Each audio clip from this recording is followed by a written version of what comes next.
Hello everyone, I am Tacet, and today I'm going to be going over the console event of Taste Like Chicken, in which the Dragon Cruncher and Mad Prophet are added to the game. The Dragon Cruncher is a really hard counter to dragons, as well as decent against elementals as well. It deals damage to an enemy, double that amount of damage if they are elemental, gains 5 life, just like pretty much all the other giants that do a pretty similar thing like this, and then there is a 40% chance for it to devour dragons, which is what makes it exceptionally well against dragons. It has a fairly high attack, only 12 mana to be able to cast that, and he also has Dragon Slayer to go along with it, so he'll be able to do twice as much damage to dragons with skulls.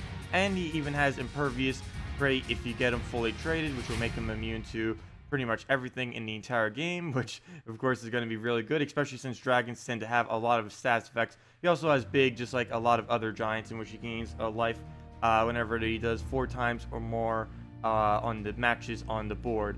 And now for the Mad Prophet. The Mad Prophet is more of a support troop. It gives all allies a bunch of mana and then also a bunch of magic. This magic in particular is what the Mad Prophet is normally used for, if ever used.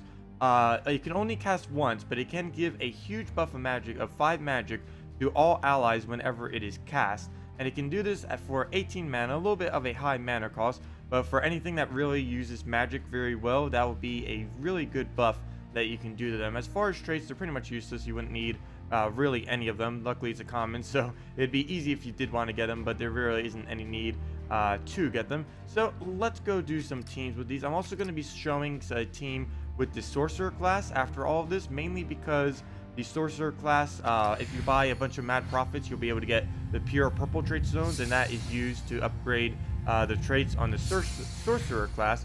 I'll probably be doing a stream on Tuesday with all of those. But right for now, let's see. Right here, we'll want to try to get our bone dragon up first. We have our banner set to brown yellow. This will make sure we can get our yellow on our green seer pretty quick, as well as being able to get our bone dragon, since it has +1 on both brown and purple.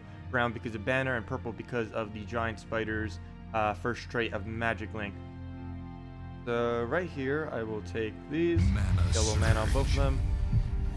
Hopefully we can devour the Emperina. It is a 40% chance, which means it might take a couple casts, or we can get lucky on the very first one, hopefully. Yep, I just gave it yellow. Actually, I need to go take some yellow. Too bad it's going to take it right there. We could probably ignore those skulls. Hopefully get Bone Dragon up right here with a Surge. There we go. Perfect. And now we can kill the Humility real quick, and that's good because you guys don't even have Humility, so we'll kill him before he gets to show what he does. He doesn't do anything too important. Let's see. There he goes. And now we are actually not going to be able to show the Devour on the dragon because, well, because of the 2 times gold damage, we're going to be able to kill it right here. And there it goes. It works really, really good if the whole entire enemy team is all dragons, since you can just tear straight through them very, very quickly. So we'll take these skulls because, oh, I forgot those yellow, I think green. That was a bit of a mistake. I was looking at these skulls as if it would take those skulls and then I'll take the green, but it's not going to do that. Okay, so we'll take these, start getting our green seer giant spider loop. We do have a mana loop going on here. Normally, whenever you use a green seer giant spider, you don't block them as much. But because we're using skull spam, we kind of have to block them slightly. Even if we were to lose our Dragon Cruncher due to some incident, we could just replace it with the giant spider spawn, which is a little red spider there, which will still make us cover every single color even after our Dragon Cruncher dies. So right here, I'm going to use this on yellow just to get up our Bone Dragon. It's slightly short on mana, but we'll get it up and then use tear through his hero. The hero is actually using sorcerer class too. Yeah, sorcerer class, you definitely want to get a bunch of Mad Prophets to get up to sorcerer class. The main reason you want to do this, well, for one, the first trait is amazing. It actually has the best first trait of any class currently in the entire game. It is Magic Link, which gives it 1 extra purple every single time you take purple matches in your mana, which is really good with a lot of good purple weapons, particularly Creeping Death and pretty much anything that fall on a weird number like Creeping Death. And it also has Dark Channel, which is what makes it one of the best classes, if not the best class. As far as casting, it makes it the best class, which is 50% chance every single turn that can gain 1 magic, and this can really be good on your defend team, since if anyone goes slow against it, your hero will just be able to like 1 to shoot 2 shot them with some kind of full AoE weapon that hits all enemies or something of the like. It is very common to use with any kind of weapon that can hit all enemies, and you'll just get so much magic over time, and every single magic is essentially 4 damage with any weapon that hits all enemies, since you're gaining, this is every single magic will hit all the enemies. So right here, all we have to do is just take another skull, use the Dragon Cruncher's ability just to do the last of the damage, and that will do it for the Dragon Cruncher win. Ideally, as far as using Dragon Cruncher, you normally only use him in 4 times impervious teams, or for the sole purpose of countering 2+ dragons. Of course, we only used it to counter 1 dragon here, but ideally, you would want to counter multiple dragons, because any kind of team that doesn't really have any dragons in it, well, he won't really be of much use to you, since he's pretty much just focused on countering dragons. Of course, you can use him to counter elementals if you want. He will do twice as much spell damage to them, but generally you just use him for against dragons. Well, next up, let's do a Marilith team. Gorgotha, Marilith, or I should say Mad Prophet team, but you guys got Marilith last week, so you guys can't say that you don't have Marilith, hopefully all of you got Marilith from last week. Otherwise, I don't think you can get it for about 4 weeks. But anyways, there's a Marilith on the enemy team too. It looks like he's going in all Mist of Scales team. Maybe, yep, even his class, he's using the assassin class, so he went all Naga, all Mist of Scales for the full 4 and 4 bonus with that. So that is something else that you can do with Marilith if you wanted to. But of course, this is more on the Mad Prophet. We have our banner set to a double purple. We get an additional purple from our Scion with the Magic Link on it. Again, we're using Magic Link in this team. This will help to make sure if we get we get up our Mad Prophet as quick as possible. Whenever you use a Mad Prophet team, you normally want to rush him down first, simply because the sooner you get his ability, the stronger your team will be, and he's going to be useless anyways, so you might as well get him out of the way first. So right there, we actually got his ability up real quick, so we'll be able to use that, get a lot of mana, and get a huge magic buff. Let's see. We'll want to definitely get Marilith up here and kind of just start looping from there. As you can see, we have a lot of gem destruction that we can start doing. It is going to use Mang. That's going to be very ow. That hurt. 60 attack. Luckily, we have a Gorgotha fully traded there. 75% skull reduction, so we don't really need to worry about that. I'm going to take these reds right here for the yellow. Oh, we even got some blue. And now we essentially just keep looping at this point. He, of course, has more gem destroy, so you'll get even more mana every single time you cast. And you essentially just keep looping between the mana drain of your Scion, and then just keep looping between the 3 of them. And for the most part, you'll be able to do this almost endlessly without too many hiccups really happening. You just use Gorgotha, then Marilith fills the other one, and then you use Scion to drain their mana. And you kind of rinse and repeat that cycle until the enemy team just eventually dies. This team would actually work a little bit better earlier on in the game, simply because of how much stronger Marilith would be.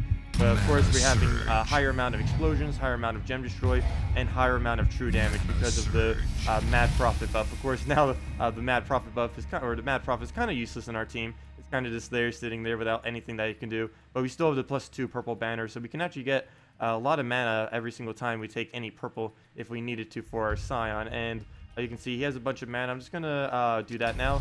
Drain it, use Marilith and Gorgotha, and just keep repeating over and over again until he dies in like 2 or 3 more cycles probably. So do that, Gorgotha, Scion, and just repeat. And in many cases, they won't really get any cast off. He did get that Mang off early. He's probably going to get the Naga Queen off as well right there. Yep. So that's a bit unfortunate. So all it's going to do is skulls against the Gorgotha, so that won't really do too much damage to us. And then we'll be able to go into Scion and then repeat. Oh, he did get Mang. That's going to be a bit annoying. I don't think he can kill anything on my team with it, though. There we go. Nope, we'll just skull it down. He doesn't even get the chance. Drain out his mana, make sure he doesn't get anything. And now we just have to deal with that last 3 HP. Gorgotha, or nope, take the red, and then Marilith will take it out. Yep, and that is that. And now I do want to show one team with the sorcerer.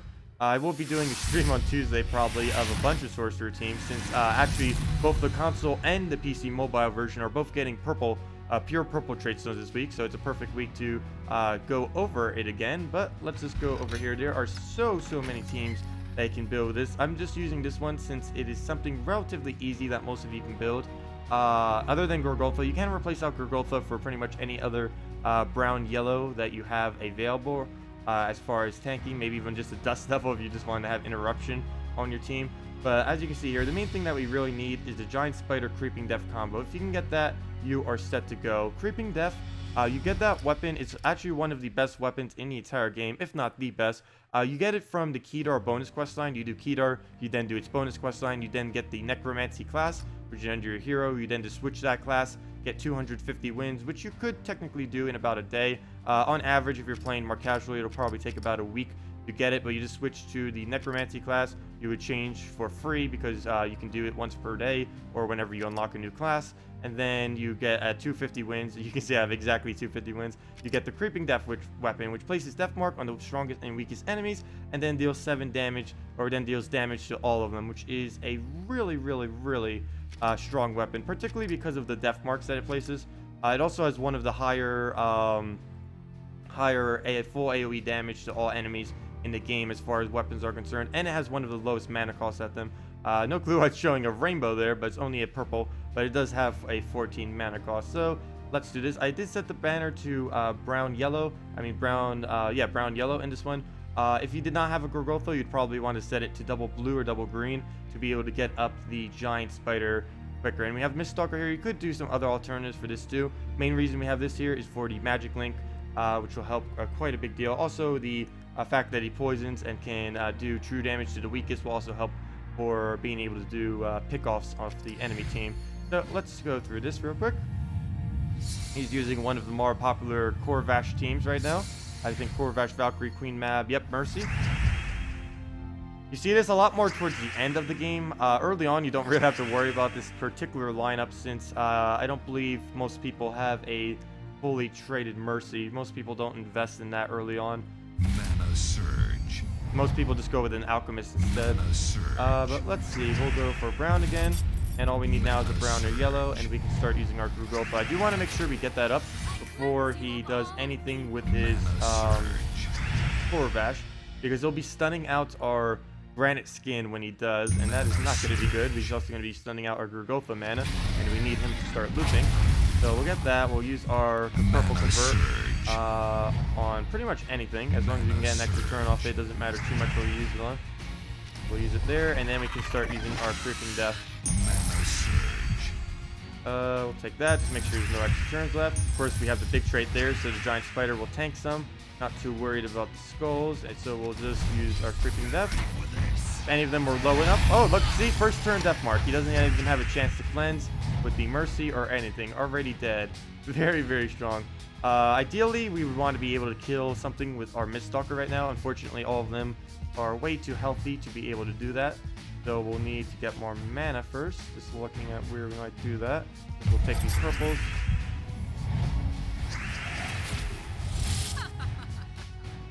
Mana surge. Okay, we'll take that, get a bunch of mana, take the green, and we should hopefully be able to get our spider up. Yep, we already got it up before we even need to do anything. So let's convert out our green, use creeping death again. Mana surge. For 38 damage to everything, which is almost a win. The only thing that's not going to kill is the Mercy right there. Mana surge. And there we go. We pretty much have every single mana back up. We can just use creeping death again. That'll kill out the Queen Mab before she can even cast. And it's death marked, and we can just kill that off with our Miststalker. And boom, done. We could have used the skulls too. We had so many kill options. So yeah, that is the sorcerer class. So I hope these themes were helpful. If you have any other questions or team build suggestions or anything in general about the game, feel free to leave it in the comment section below. Otherwise, that will do it for this video, and have a wonderful day.